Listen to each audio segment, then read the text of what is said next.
আসসালামু আলাইকুম। আশা করি সবাই ভালো আছেন। আলহামদুলিল্লাহ আমিও ভালো আছি। তো আজকের এই ভিডিওতে আমি বলবো যে আমরা যারা বিদেশে পড়াশোনা করতেছি তারা কি চাইলেই আমরা ৫ ওয়াক্ত নামাজ জামাতের সাথে পড়তে পারি কিনা, অথবা পুরো সিচুয়েশনটা আজকে আমি উল্লেখ করব। তো প্রথমত এখানে কয়েকটা সিচুয়েশন হয়ে থাকে। প্রথমত যেমন হচ্ছে আমরা অনেকেই ৫ ওয়াক্ত নামাজ জামাতের সাথে পড়তে পারি। তো যেমন হচ্ছে আমরা ইউনিভার্সিটির আশেপাশে থাকি অথবা হচ্ছে মসজিদের আশেপাশে থাকি, কারণ ব্রিটেনে অনেক মসজিদ রয়েছে যেখানে বাঙালি কমিউনিটি রয়েছে। তো ওইদিকে থাকলে আশা করি ফজরের নামাজ থেকে শুরু করে এশারের নামাজ, মোট ৫ ওয়াক্ত নামাজ আমরা জামাতের সাথে পড়তে পারি।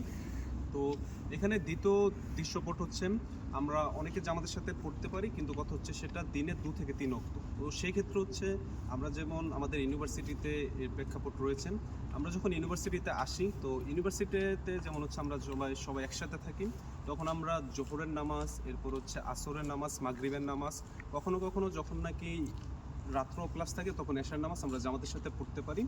তো সেই ক্ষেত্রে এখানে তৃতীয় প্রেক্ষাপট হচ্ছে আমরা যারা নাকি এনআই জব করে থাকি, মানে পার্ট টাইম জব করে থাকি, তাদের ক্ষেত্রে খুবই কঠিন হয়ে যায় নামাজটা পড়া। যেমন হচ্ছে যারা যেমন ইংলিশ যে জবগুলো হয়ে থাকে সেগুলো করে থাকি, তখন দেখা যাচ্ছে নামাজের যে অপরচুনিটিটা সেটা পাই না।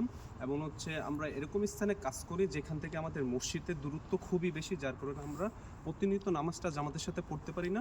কিন্তু শুক্রবারের নামাজ ইনশাল্লাহ আপনি জামাতের সাথে এখানে পড়তে পারবেন যেখানেই থাকেন না কেন।